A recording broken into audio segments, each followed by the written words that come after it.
night. Today we are in Kolkata with Rudradeb. Let's go to know his opinions. Before the interview, can you present yourself very briefly with your name? What are you and what are you doing? What you do? My name is Rudradeb Chaudhary. I'm 41 years old. I'm a lawyer practicing in Kolkata.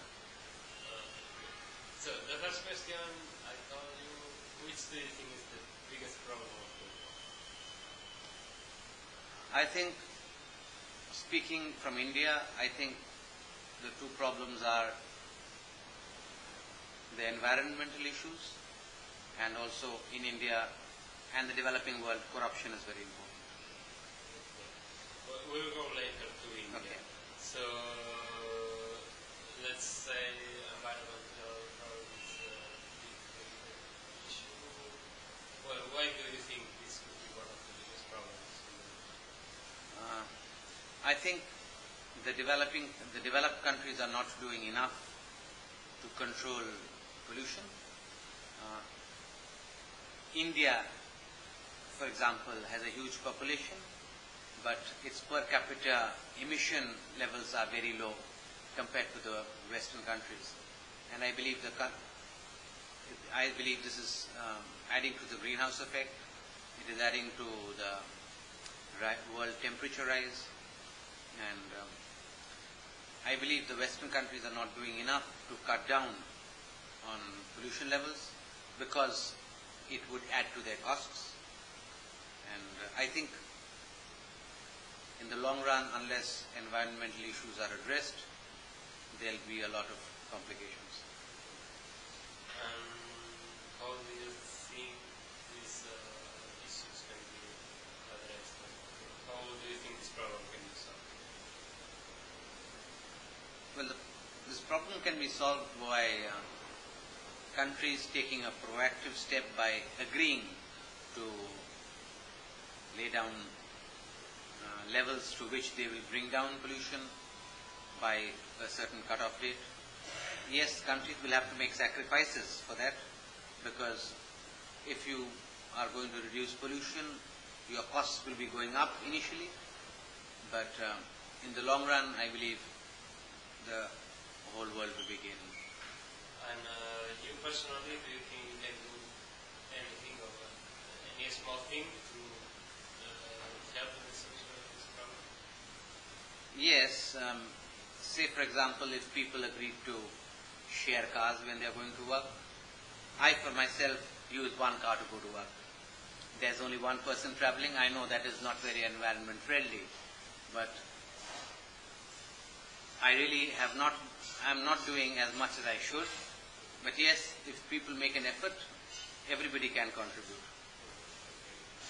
In India, now let's go to the second level of questions. Which is the biggest problem? I think the biggest problem in India is corruption and lack of education.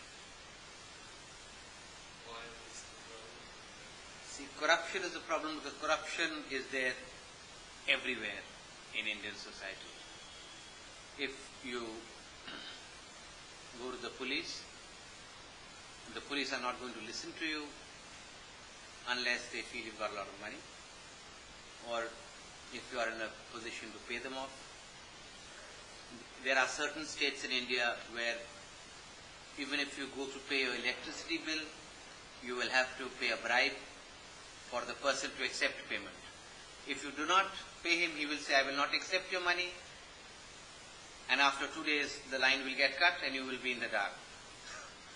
So, at times you have to bribe the government to pay the government.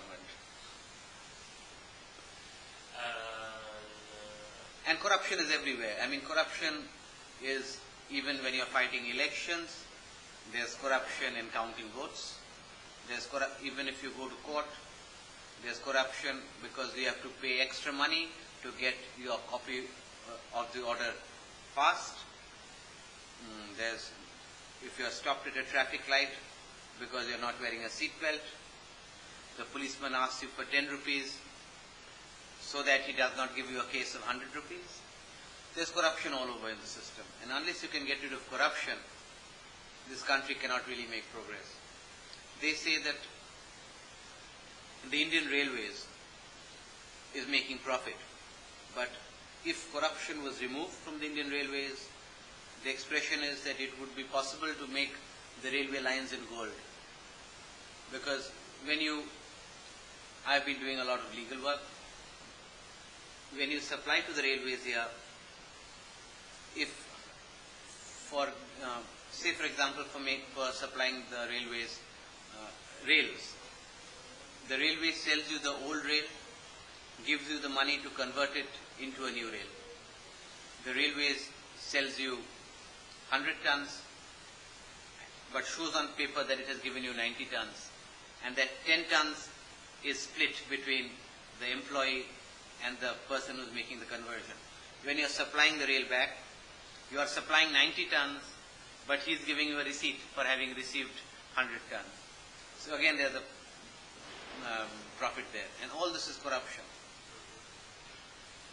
And again, the same question: how this problem can be solved? This is a problem which is very difficult to solve. This problem can only be solved if a person can receive a bribe only if somebody else agrees to pay the bribe. If I do not agree to pay, the person who is asking for the bribe cannot get a bribe. But unless everybody takes a stand that we are not going to pay a bribe, this system will always remain. And another way in this, in which corruption, I believe, can be removed is by making the salaries of public sector employees at the same level as in the private sector, so that they do not need to ask for a bribe. Because in India, the public sector employees get much less in payment than a person who's doing a similar job in the private sector, especially in the high levels.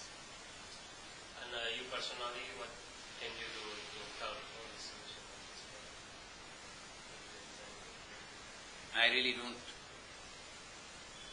think I can personally do very much, except saying that I am not going to pay a bribe if I'm asked to pay a bribe. Let's go to the last group of questions. We went from international to national, now in a personal level. Do you feel happy? Yes, I'm happy. Why?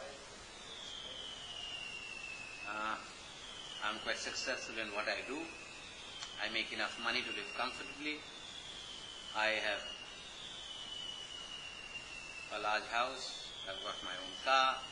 I earn enough to go on holidays whenever I want. What more do I need? I've got a lovely family. How could you be happier?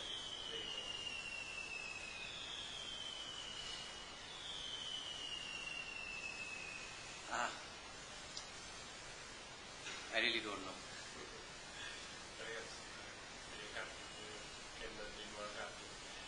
I'm sure everybody can be happier, but I really don't see what I could do to be happier. Okay, anyway, then, which is the secret of happiness? The secret of happiness, I feel, is to be happy with what you have and not try to get something just because somebody else has it. I think the secret of happiness is to have enough for my own requirement and not to be jealous of others or try to copy somebody just because that person is doing something. Okay, thanks a lot, Rudradeb.